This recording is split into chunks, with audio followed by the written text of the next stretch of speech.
Hi, welcome to the topic biological neurons.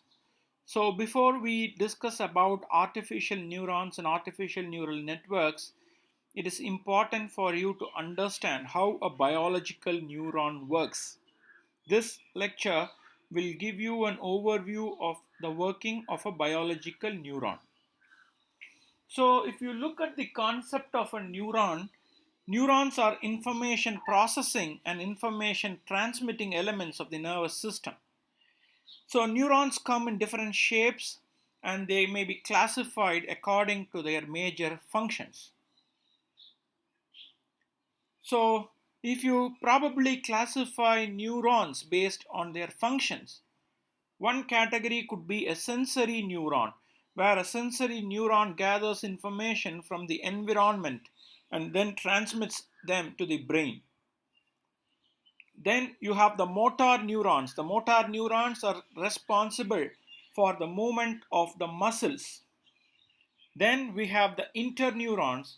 The interneurons basically found in the central nervous system or the CNS, and these interneurons are responsible for perceiving, learning, remembering, planning, and decision making. And these are some of the activities or key activities that an interneuron tries to accomplish. So if you look at how a neural information basically flows, so we have sensory endings right in the legs, and there is an efferent nerve that carries information from the sensory receptors in the skin to the brain. So this nerve will carry information from the brain to the neurons controlling the leg muscles, causing a response. So these are the efferent nerves that are basically responsible for transmitting information from one part of the body to another. If you look at the basic structure of a neuron is made up of soma, dendrites, and the axon. Soma is the nucleus that contains the nucleus and other parts that are responsible for providing life processes of this cell. So soma is very important. Then you have the dendrites. The dendrites are tree-like structures that serve as the recipient of messages coming from the neighboring neurons. Then you have the axon, and axon is basically a long slender tube basically covered by a fatty insulator called the myelin sheath, and this axon will be responsible for carrying information from the cell body to the terminal button. So bundles of axons constitute what is called the nerve. So this is how a neuron looks like. So I have the cell body, then I have the dendrites. The dendrites are basically responsible for receiving messages from other cells. Then we have the axon. The axon is responsible for passing messages away from the cell body to other neurons, muscles, or glands. Then we have the neural impulse. The neural impulse is nothing but an electrical signal that travels down the axon. Then you have a myelin sheath. The myelin sheath is a covering that covers the axon of some neurons, and it helps speed neural impulses. And we have the terminal branches of the axon, and they form the junctions with other cells. And this is how a neuron basically looks like, and the different parts of a neuron are the cell body, the dendrites, the axon, the myelin sheath, and the neural impulse that would be generated by the neuron. So we have terminal buttons. The terminal buttons are nothing but the knob-like structures that you see at the end of the axon's twigs. Then there is something called an action potential, which is a brief electrical or a chemical event. Then the transmission of messages happens in the synapse. So what is a synapse? A synapse is a junction between the terminal buttons of the sending cell and a portion of the somatic or dendritic membrane of the receiving cell. This is a synapse. So basically, whenever you want to transmit messages, that basically happens in what you call it as the synapse. So a synapse is a gap between the axon and the dendrite. So neurotransmitters are released across this gap. The gap that it's between the axon and the dendrite is where neurotransmitters are released. Sometimes, all of the transmitters are not absorbed, some are taken back, and so that process is what is called the reuptake. So reuptake is a process where all of the transmitters is not absorbed in the gap, and some may be taken back, and that process is called the reuptake. So there are lots of variation in the synapses. So synapses, some may be inhibitory, some may be excitatory. So inhibitory means within itself, excitatory means gets excited because of some event. So some might question if the nature excitatory or inhibitory is because of its shape. The answer might be probably yes.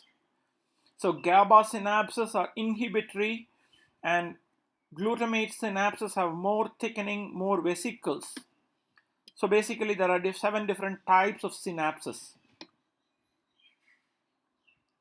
So this is how a synapse looks like, and you have something like the reuptake, because some are not absorbed, so it is taken back. Then you have the neurotransmitters, the synaptic gap, the sending neuron, the action potential between the sending neuron and the receiving neuron, and so on. So basically the terminal buttons release chemicals known as neurotransmitters. They are also called the transmitter substances, and these may also be classified into excitatory or inhibitory. So if you look at the characteristics of a biological neural network, otherwise called the BNN, they have massive connectivity, they are non-linear, parallel, robust, and fault tolerant. They have capability to adapt to its surroundings. They have ability to learn and generalize from known examples. And collective behavior is different from individual behavior. So an obvious question is, how is a brain different from a computer? A brain is made up of biological neurons or nerve cells. A computer is made up of silicons and transistors. So the brain roughly comprises of about 200 billion neurons and 32 trillion interconnections. A computer might be made up of 1 billion bytes of RAM and trillions of bytes on the hard disk, and so on. So the neuron size would be 10 power minus 6 meter, where a single transistor size would be 10 power minus 9 meters. So the energy consumption is about 6 to 10 joules in a brain, and the energy consumption is about 10 to 15 joules in a computer. One interesting distinction that distinguishes the brain from a computer is the brain has what is called the learning capability, but the computer has what is called the programming capability, and this key distinction clearly distinguishes how a brain might be superior than a computer.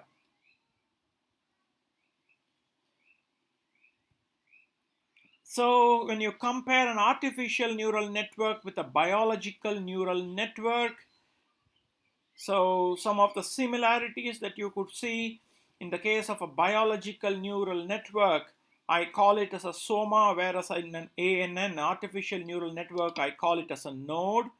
Then I have dendrites in a BNN and an input in an ANN. The axon is the output of a BNN, and you call it as an output in an ANN. And then you have a synapse in a biological neural network, whereas in an artificial neural network you have weights or interconnections.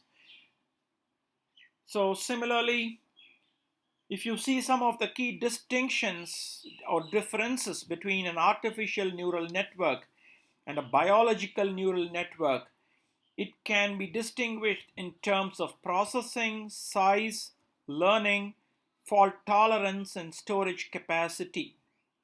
If you look at processing, the brain is massively parallel, but it might be slow, but definitely superior than an artificial neural network.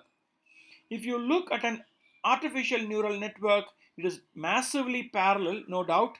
It is faster, but still it is definitely inferior than a biological neural network. If you look at the size, you have 10 power 11 neurons and 10 power 15 interconnections in a biological neural network, where probably in the case of an artificial neural network, you have 10 square to 10 power 4 nodes, and basically depends on the size of the application, the type, yeah, and the designer of who designs it.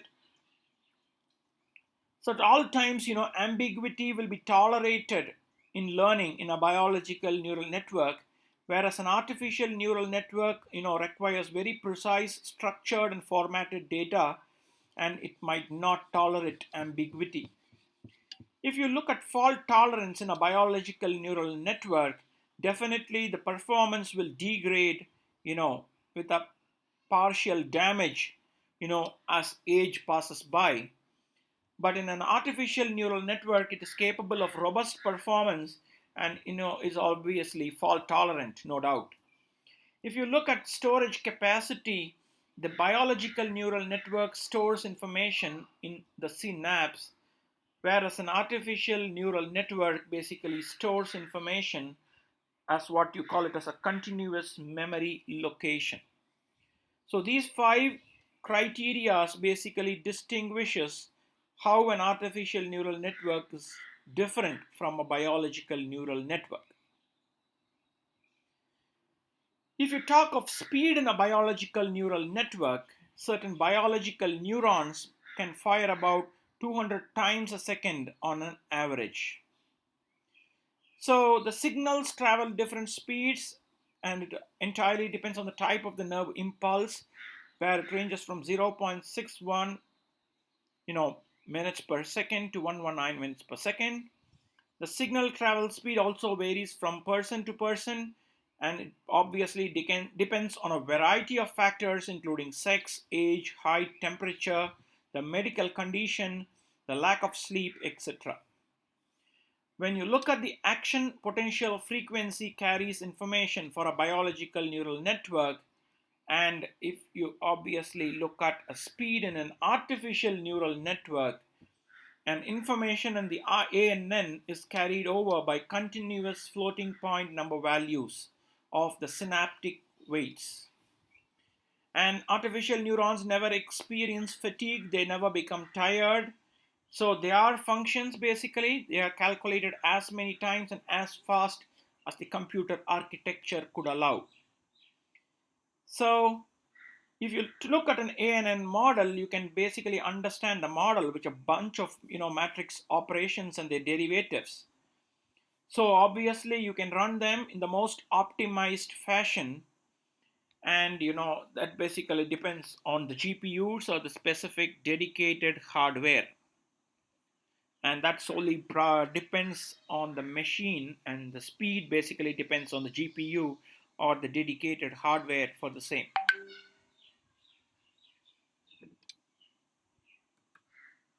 So when you look at the biological basis for evolutionary computation, genes are simply short sections of DNA and part of much larger structures called the chromosomes. The chromosomes are basically made up of what is called the chromatin, and they are intricately wound strands of DNA wrapped around the protein. And they play an equally important role in defining how the organism basically develops, functions, and remains healthy. And all these will basically depend on the chromosome and the chromatin that is basically present in the chromosome. So whenever you look at an individual is basically characterized by a set of parameters. I call them variables. and these variables or parameters are called genes. So the genes are basically joined into a string and they form a chromosome. So if you look at the genetic algorithm, the set of genes of an individual is represented by means of a string and in terms of alphabets. So usually binary values are used, and we say that we encode the genes in a chromosome, and that is what is called evolutionary computation. When you look at a biological chromosome versus an artificial chromosome, in the biological chromosome, the length varies, whereas in an artificial chromosome, it is fixed length, which means the number of bits remain the same. When you talk of reproduction, in the case of a biological chromosome, it basically duplicates itself, during cell division.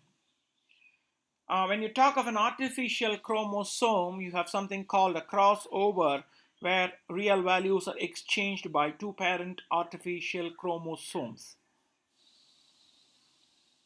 So if you talk of a behavioral motivation for a fuzzy logic basically deals with uncertainty and vagueness. Vagueness is not clear. So whenever you talk of real world problems, most of the times we encounter situations where you cannot determine whether the state is true or false.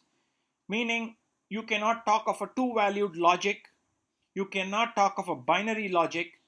So in that case, fuzzy logic comes into play. Fuzzy logic will provide a very valuable, flexible system for reasoning. So in this way, we can obviously consider inaccuracies and uncertainties. So whenever I talk of the Boolean system, you have 1 for true and 0 for false. So it's called the absolute truth and absolute false. In the fuzzy system, we don't have an absolute truth and absolute false. So, there are intermediate values present. So we call them as partially true and partially false. So when you look at the fuzzy logic example, I have a simple question: is it cold? If you can probably tell me yes or no, then that falls under the category of what is called the Boolean logic, the two-valued logic, binary, 0 or 1.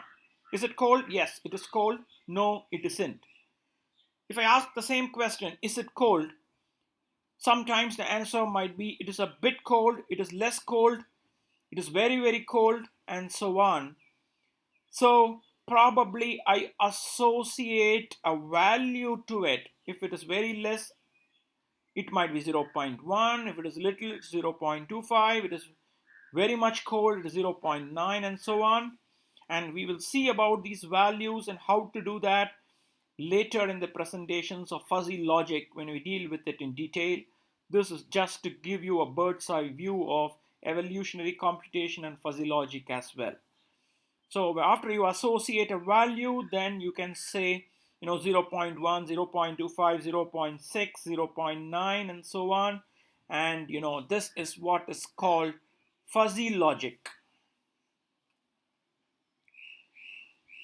So whenever you talk of types of uncertainty in fuzzy logic, statistical uncertainty based on probability, non-statistical uncertainty based on vagueness or ambiguity. When you talk of statistical uncertainty based on probability, a simple example could be outcome of a toss of a coin. So observations or measurements can be used to resolve it. Then whenever you talk of non-statistical uncertainty based on vagueness or ambiguity, one simple example is Jim is very tall. So here it uses the concept of fuzziness. So fuzzy logic basically clearly falls into the category of non-statistical based vagueness, but can be defined, described, and analyzed. And we would see how you can define it, describe it, and analyze it when we see in the further lectures on fuzzy logic in detail. Stay tuned for the same. So this has given you an overall understanding of the concept of a biological neuron. What is it made up of? How a biological neuron works? How a biological neural network is different from an artificial neural network?